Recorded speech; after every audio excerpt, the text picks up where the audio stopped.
Moto2 moves over to the Netherlands for the Dutch TT. An interesting Grand Prix season is being contested.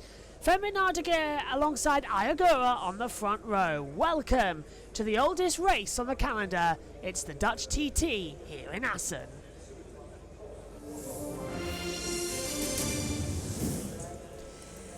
It's the Moto2 Dutch Grand Prix. Good afternoon, wherever you're listening to around the world. Let's take a look at how they line up on the starting grid then. Fermin Ardeguer is on pole position.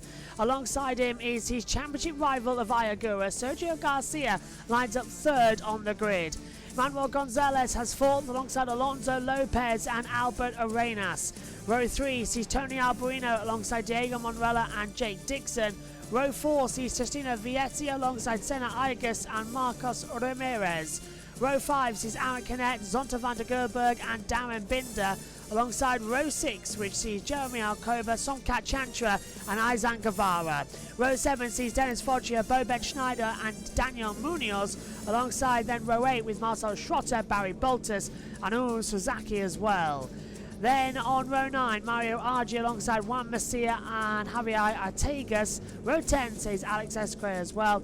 And then number 52 has a penalty of a long lap from the previous event. Away they go then, 22 laps ahead of us. 99.924 miles around the Dutch TT here in Assen. Beautiful conditions, beautiful sunny sky as well. It is a wonderful day here for the Dutch TT. Let's check in with our commentary team over on TNT Sports. Gavin Emmett alongside Michael Laverty. 14th today, but we were discussing, you asked actually, Michael, Fermin Ardeguer about tyre life there. It's definitely going to be a concern for them. Front tyre is going to be something to keep an eye on too, isn't it? It really is, actually. The front tyre takes a real beating here in Moto2 around these long hanging corners. Turn 3, you're asking a lot of the front tyre. Likewise at turns 10 and 11 and building all the way to the end of the lap. So I expected to see more riders up for the SE2 front tyre, the harder option. But it's actually only Manny Gonzalez going for the hard front. It could pay dividends for him, but everyone on the soft front and soft rear, the SC0 rear. So it looks like the options from Pirelli, they're going the distance even on this hardware and track, but I think management is key. So it is a faster setup, the soft front, soft rear, but bringing them all the way to the end of the race at 22 laps, that's going to be the key today. Yeah, and Aldeguer, we saw he looked so aggressive, hasn't he, this weekend? It feels like Ayagura and Garcia have, so far this season, had the measure of getting these types. Forget Aldeguer's only win this year came in Jerez. And he controlled it well. It's been a surprise that he's not won more races because of his speed, but it's like the speed has been, I wouldn't say missing, but just the change to Pirelli tyres, it's thrown them a little bit with their base setup from last year. So 4 wins on the bounce to finish 2023 and a little bit of a tough time to start his season. He's got the pace this weekend though, so I think he's confident of a victory, but there's going to be a big influx of Boscos Giros wanting to... And they're coming onto the grid now as well. We're all set for the start. 23, well technically it's 22 because the timing screen counts the 1 lap for the start. So here we go then. We have a total of 22 laps, 99.924 kilometers. They'll fuel them up, ready to go as well. Stand by for action. Green flag is at the back. It's the Dutch TT here at the wonderful TT Assen circuit for the Dutch Grand Prix. Eyes to the lights. Lights are revving, we're underway, lights out, and it's a good start from Fermin Ardeguer. Comes across right to the middle, Kazayagura as well. So then we see Sergio Garcia dropping back the order. Tony Alberino's come up from absolutely nowhere, going to try and take 5th position alongside as well. Ayagura has got the lead through turn 1 though, brilliant start from him. 2nd position I think has gone down to Fermin Ardeguer as they come round into turn 3. The long sweeping loop, downhill again into 4. It's the tricky cut back section and they've all got to get right as diving back through on the inside goes Fermin Ardeguer. Gets ahead of Ayagura. Lovely little slipstream back way up. Didn't expect that as they head down now. The long back straight. Listen to them rev up as they head down as well. Side by side for the back as well. Diego Monrella making a couple of lovely getaways as well. Into the braking zone for turn 7 and 8. Diving up the inside comes Sergio Garcia on his teammate of Ayagura. Ayagura fights back round the outside. Tony Alberino fancies in a look through on the inside. Alonso Lopez also also feeling a little bit juddery as well. Wants a move to come back through. Hasn't really worked out the way you're thinking it was going to, as they turn in once again, trying to have the attack on, trying to have the attention span to have a race procedure. So far it's a good start. So far it needed to be the best start possible, as they again have the attack back through on the inside line, as they'll turn in once again in order to try and keep everything simple as well, and keep attacks going up as well on the inside line. We're going to, yeah, as they come through as well, trying to take it carefully on the inside line, trying to find the end of that one as well. Femina Aguirre leads this race. Ayagua, Tony Albuino, Alonso Lopez as well, coming back through on the inside line. So there's a couple of positions that need changing. There we see now the time screen reflecting the correct data as well. It's having a moment. It went back to the Moto3 categories a minute ago.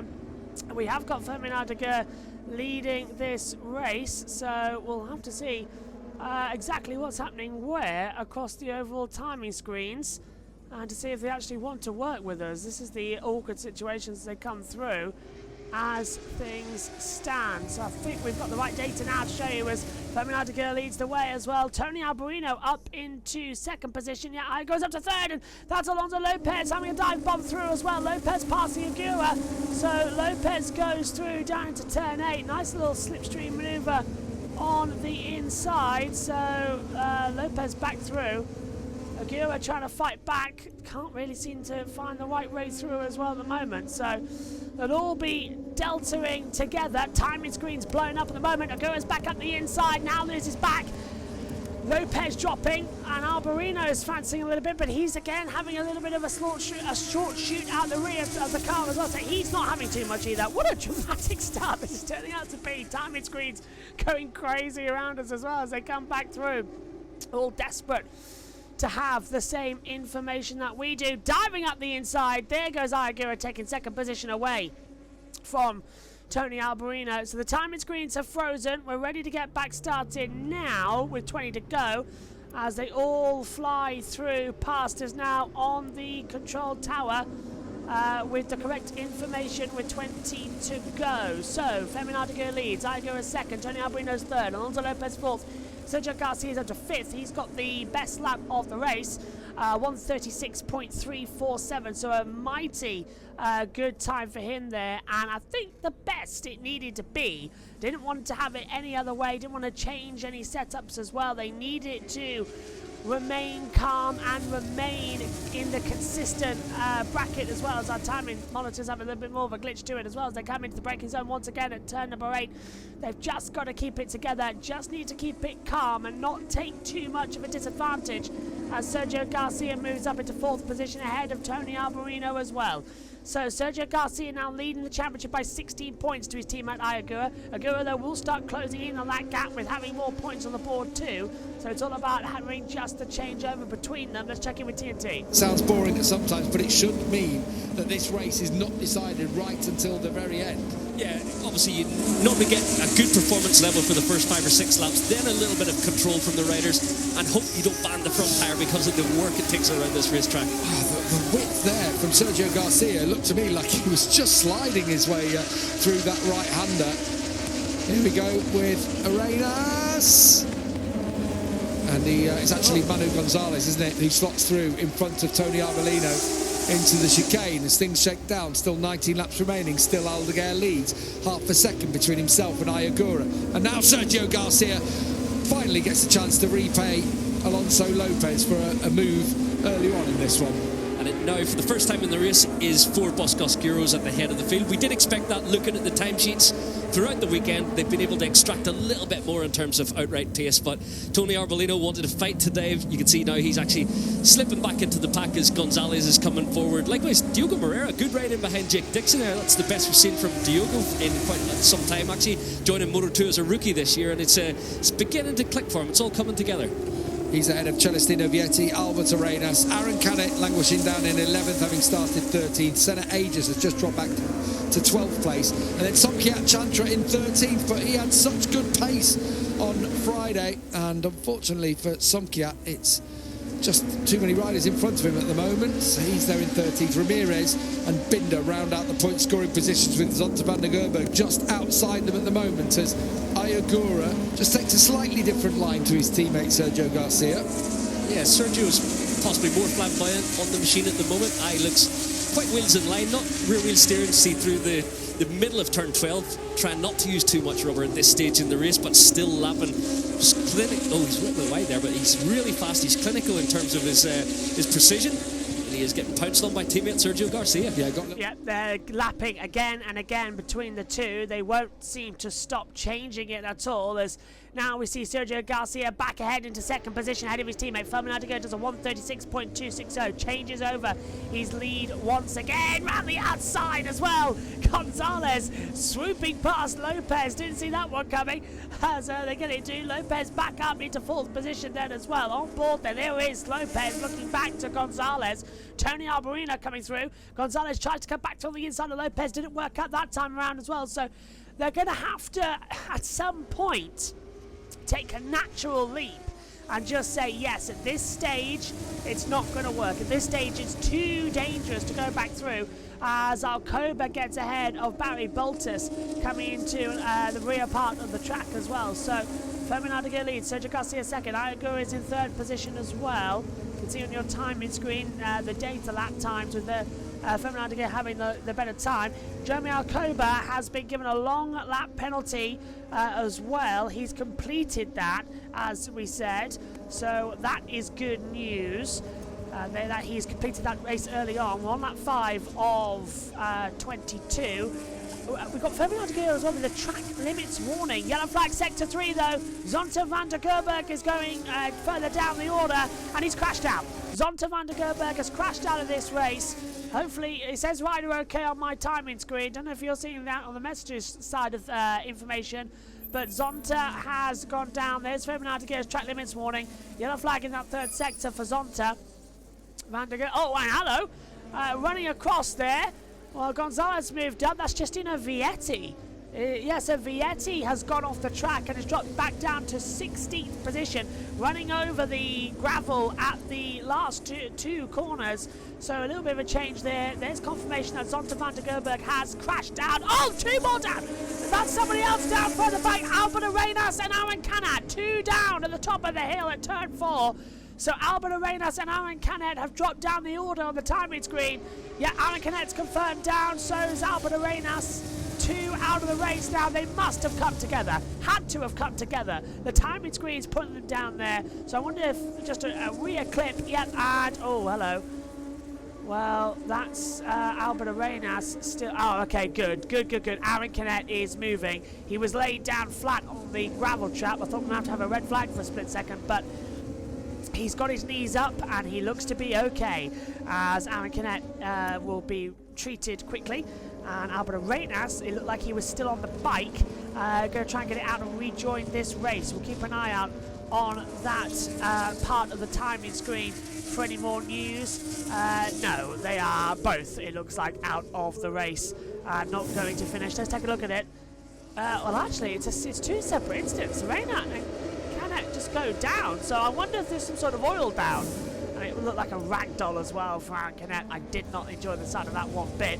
Lopez holding off from Tony Arbolino. They're the other of the Grassini team as they fly back through. 16 laps to go then, lap 7 and 22. Albert Arenas will be taking the medical centre, I'm being told in my ears, as we see Gonzalez under attack from Arbolino, who keeps round the outside. Gonzalez can't find a way through that time. He tried, couldn't find a way through, and it did pay for him there. There was just no other option. Had to stay out of it. So 9/10 the gap at the front of the field. Let's return you to TNT. In this pace all the way to the end, but you could say the same when you watch Alonso Lopez. He's working quite hard, as is Fermin Aldeguer.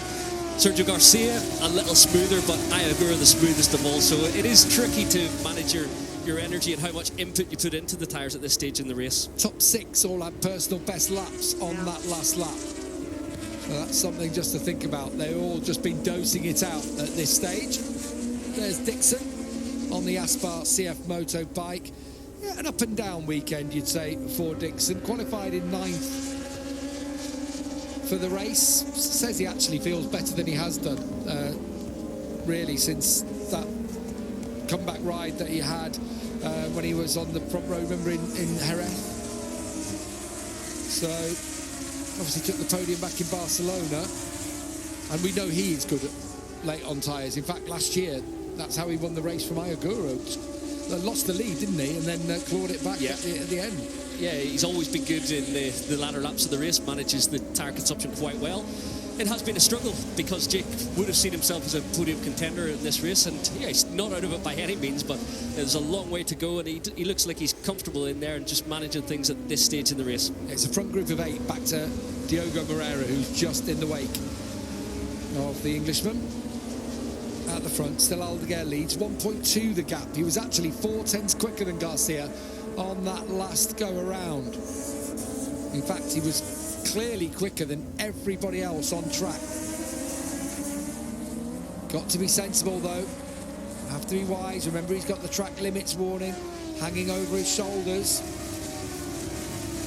What we're just seeing there is that Celestino Vietti when he run through the chicane, bottom left of your screen.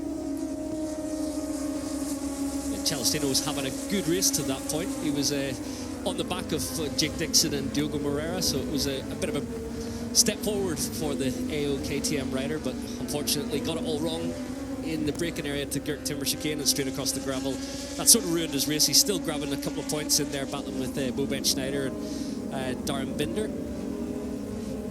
Tony Arbolino in 5th place. And again, you see how much the rear wheel slide, the steering from both Aldeguer and Garcia, but not Agura. Very much wheels in line. Yeah, likewise through turn 12 for Sergio Garcia, helping the bike turn. It works quite well, and sometimes you can do it without actually using a lot of rubber, so you can spin almost on the surface without actually digging the tyre into the ground, so it just helps you steer the bike, allow you to float around the racetrack. But you just watch the way Agura is approaching it, and it looks like it's putting less energy into the tyre, so we know the Pirellis do go the distance, but they degrade slightly. A responsible lap there from Sergio Garcia. There was a little bit extra push. It's like you know you've got your 100% of tyres, and you could choose if you want to spend 50% one lap and 50% the next lap, but you know that you've got to give it 5% every single lap. He gave a 10% lap. Oops, for the yellow flag, Amon Sasaki has crashed out of this race. Rider okay on the timing screen, but Sasaki has crashed out. Munoz has been given a long lap penalty due to a shortcut at turn 17. He's completed that long lap penalty as well, but Sasaki crashes out of the race. We'll keep an eye out to see if he is okay. You can see the timing screen connect. Arenas and Zonta van der Gerberg officially out of the race. There is the 22 officially out. Let's take a look at how he did it. Oh, it's going to be turn 13. I'm not going to like look at this, am I? It's under braking, and he's going to get clipped. Just getting side by side. Alongside Mario Aggi. Yeah, I thought it was. I just wanted to say, because we're looking for a back shot here, but he's collected with Mario Aggi and runs into the gravel and just drops the front on the exit and can't really do anything else about it. So that is a shame, but it could have been a lot worse. The waved yellows for local in sector 4, no overtaking into that part of the track. It's fine at the exit of it, so you can get through there. Under braking, here's Tony Arbolino holding back Manuel Gonzalez and Jake Dixon, who's coming in from absolutely nowhere further back. So Dixon's having a little bit of an attack as well, with 13 laps to go of this race. Not really wanting to have any more problems. He's just sort of keeping it under his own steam and his own pressure. You don't want to have the errors, though. That's the problem. You don't want to say, oh, okay, I'll go off now, and then there's a bigger accident throughout. You just want to just nip on the inside. Don't have too much of a look around it. The drone camera I can just see flying out from the top of the angle there as well. So 1.2 seconds. Fermin Aldeguer has gone to Sergio Garcia at the moment. It's Garcia, Agura and Lopez in this battle for second position. Then it's a separate battle from then it's Albolino, Gonzalez, Dixon, Monrella, and I think that's Sonkat Chancho tonight. Senna Iger's up into 10th position as well. So he's changed a little bit back further as well. He's just on the cusp of starting to have some relevance in this race, some other interesting positions, let's put it that way. as to what he could do for the rest of this one. But so far, so good in this one. It's 13 laps to go. We're lap 10 and 22. We're about to have the halfway stage of the Dutch TT from Moto2, and it's so far been going very well. Daniel Munoz has been given a long lap penalty for exceeding track limits again. So that is a second penalty to come through from one. Yeah, it is. He's big long lap penalty due to exceeding track limits.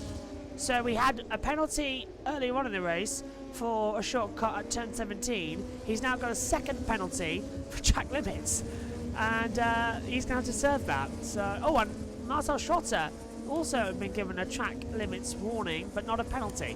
That's just getting weird, isn't it, in this one? Again, they're going to have to sort of adjust between the two and change it up again, but I suppose it's everyone for themselves at the moment in this championship as well. We've got half distance, lap 11 to 22, and it's Ferdinand de Geer leading the race. Not bad at all at the moment. To rear, how they degrade, so the rear tyre, you lose rubber off it and just grip goes away, you spin more, you can't be as aggressive on the throttle, you lose a bit of turning, whereas with the front tyre it bands, so you get that tear. It looks like a cold tear almost, but it's just from the overworking scenario on the right side of the shoulder.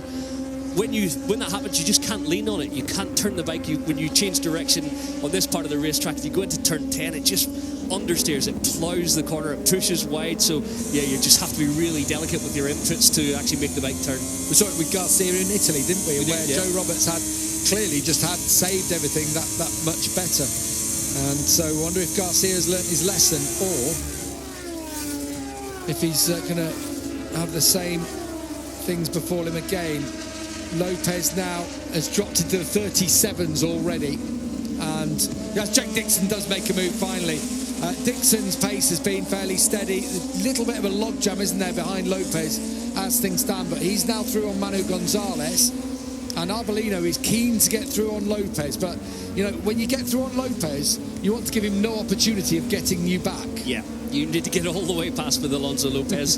Obviously his pace has dropped to the high 36s. I don't think he's got much more left in the locker. It does look like at this stage of the race the favour is switching a little bit towards the Calyx. As we heard from Jake on the grid, he's struggling to make the bike turn on the long. He is struggling to make the bike turn. Interesting news from the stewards here. Mario Argi has been to drop one position due to overtaking under a yellow flag. Now that is ironic, considering that it's him who calls the yellow flag. So slight, I don't want to say conflict of interest, but it is a conflict of interest, isn't it? To be the reason the yellow flag is called out and then have to drop back for it.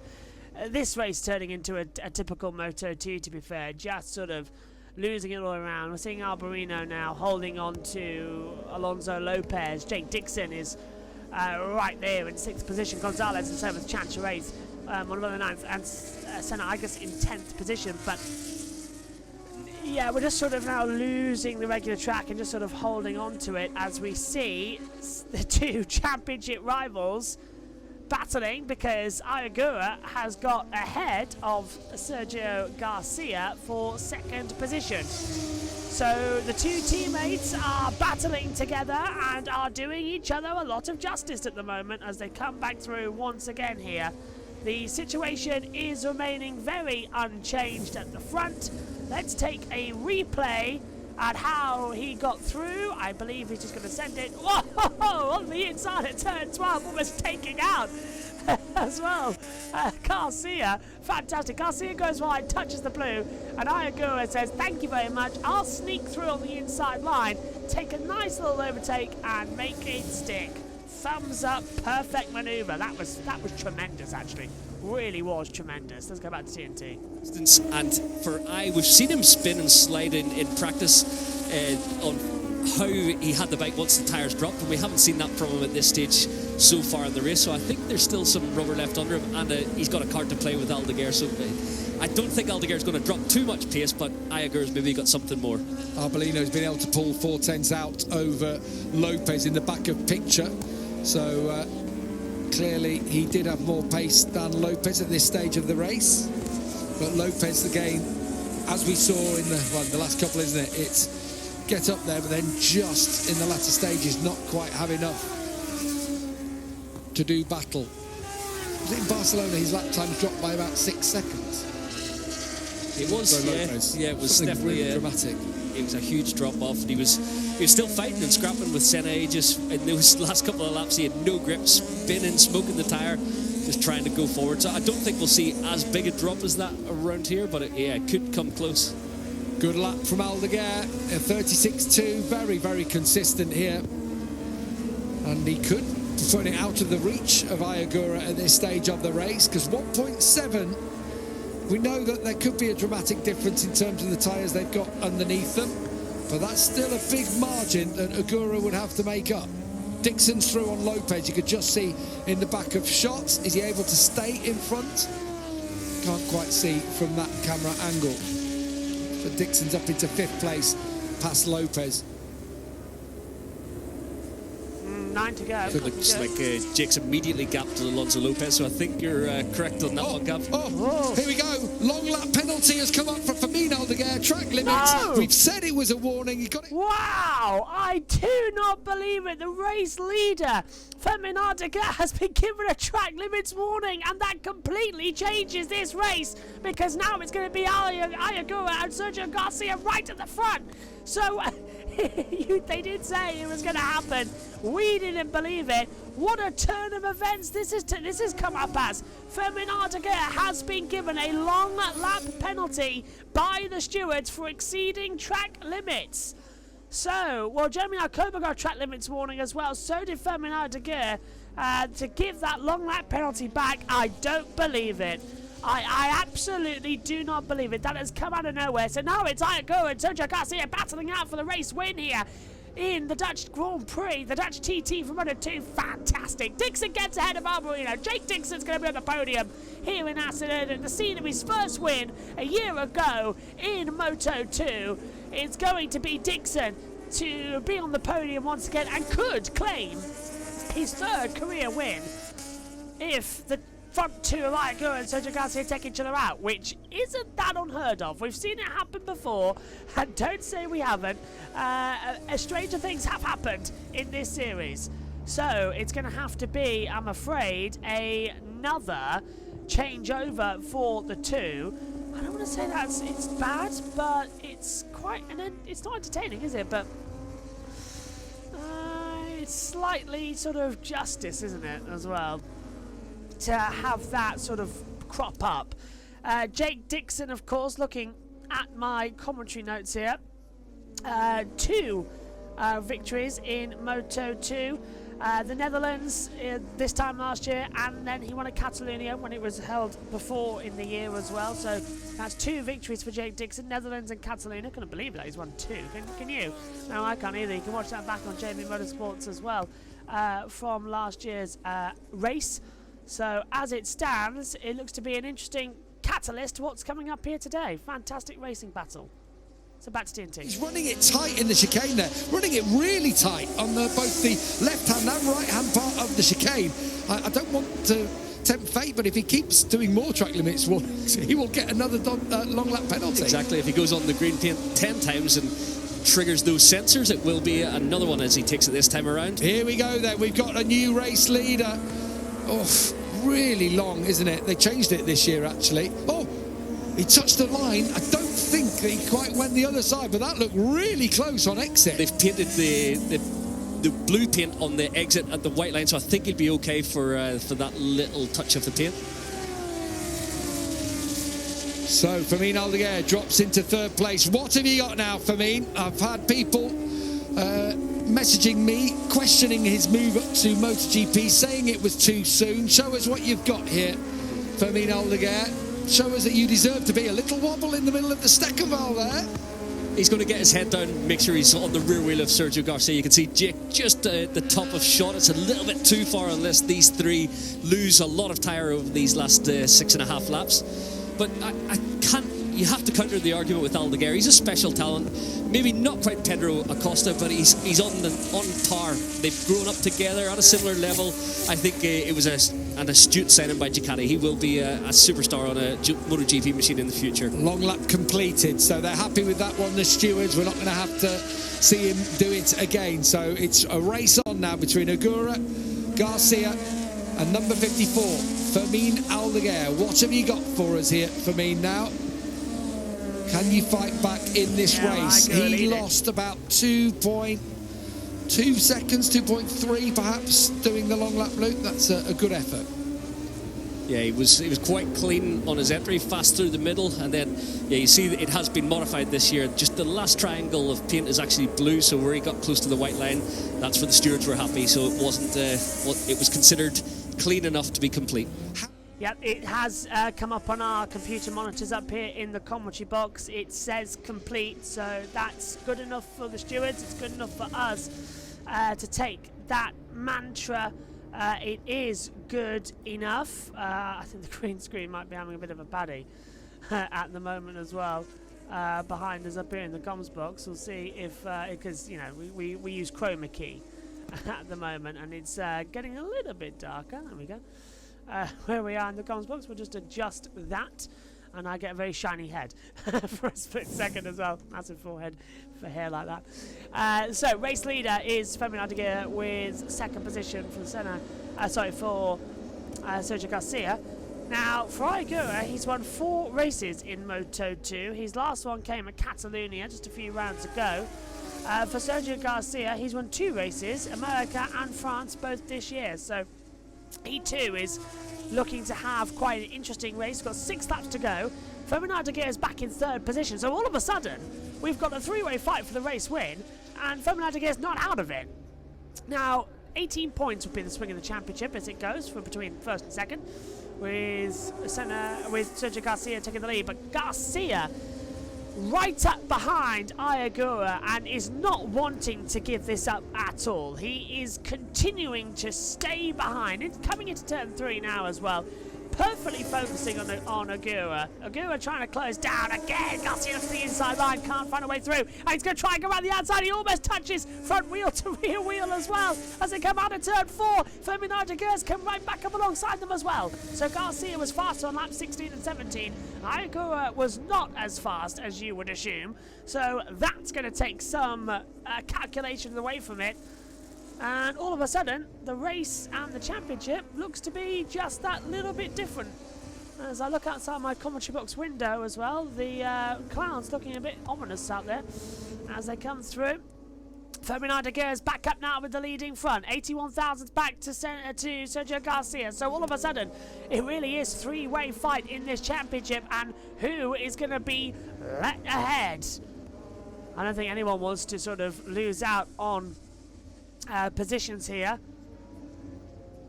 Aldeguer trying to hold off the lead as they come through into the chicane section now. Fermin Aldeguer is looking back at him as well. He's going to go to the inside line. So is Garcia. Garcia going for a lunge on Aldeguer into the chicane. Gets the lead. Can Aldeguer fight back? No. I don't think Fermin Aldeguer is going to do anything to come back either on that one. So it's new race leader of Sergio Garcia. The gap in the championship will be 28 points. Agura doesn't want that though. He lunges back through on the inside line at turn 1. That puts Agura back in the lead. Garcia to 2nd.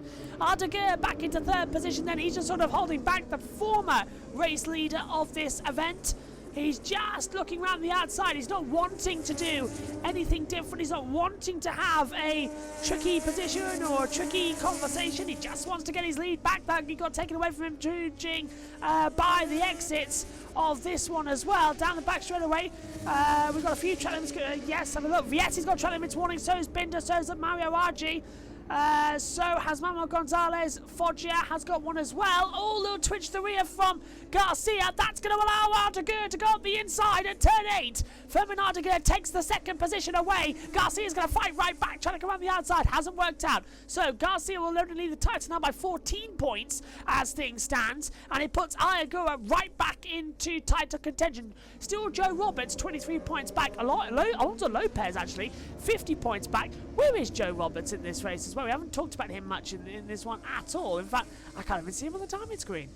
I'm looking for Roberts. No, on the timing screen. Unless he's out for a weekend and I've forgotten. With him coming back in as well.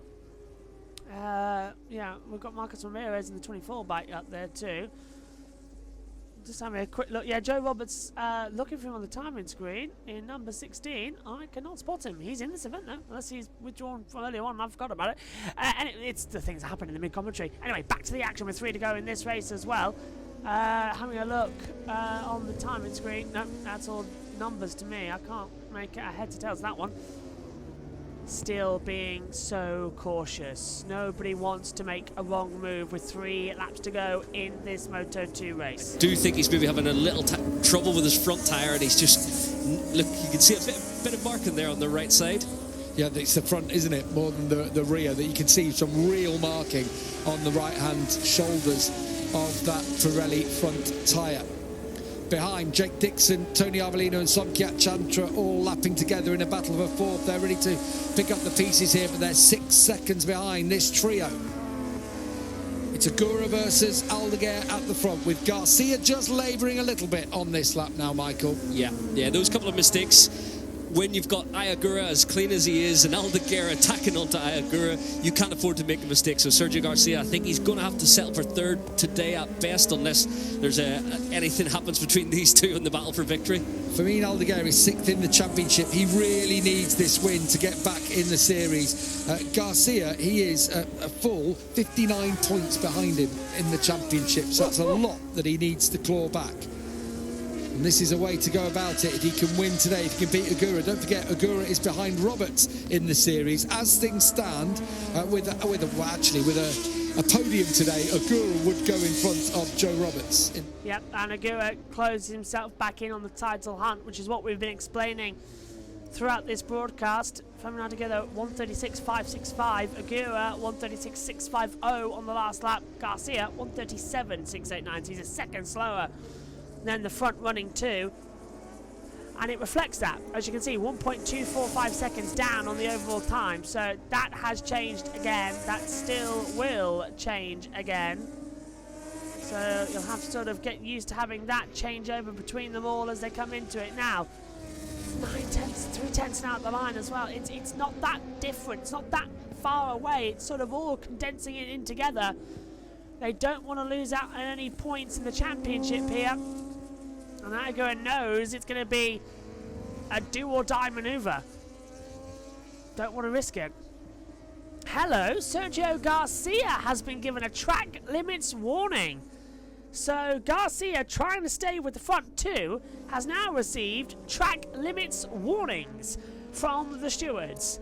Basically, that means don't do it again, otherwise you'll get penalised for it. So he's being warned, the same as we would be up here in race control. Coming up then to the last lap of this race, Ayagura just holding it back, doesn't want to do anything different, doesn't want to lose out on any problematic areas on this circuit. Just sort of hold it together, just see what you can get hold of. Practice run for the end of the race. The line comes up quick here.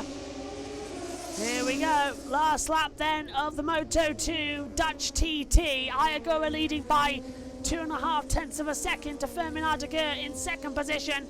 Championship battles very much on the line. You don't want to risk anything, lose anything, go too hard, and then you have to sort of readjust how you do everything else. You just want to stay calm, stay competitive. And now it's coming down the long back straight towards turn 8. Agura's going to know this one. I've got a replay coming. This was the track limits violation from Sergio Garcia. He's having a moment as well. His tyres are gone. And he almost lost it coming down to turn 3, actually. So that's why he's dropped so far behind. He had a moment coming to 3. He's now about 2... he's 3 seconds back. So not even 2, full 3 seconds. Fermin Aldeguer looks like he's set off for second as well at the moment as we come into the last few sectors of this race. It looks like Ayagura is going to take yet another race win in this championship.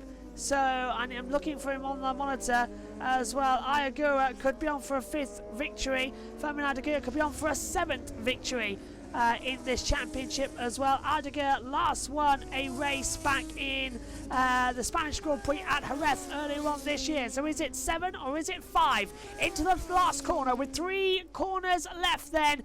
Here we go, the chicane coming up. I don't think Fabian Ardeguer's got anything left with it as well. It's going to be another nail biter though in Moto2. And we've been treated this year with the new Pirelli tyres. But it's Ayagura who looks behind him and sees a 5/10 gap. He punches the air. Ayagura wins the Dutch TT in Moto2. Fabian Ardeguer is second. Third for Sergio Garcia. Ayagura, a 5th Moto2 and 5th career victory. Garcia third, Dixon fourth, Chantra ahead of Alberino.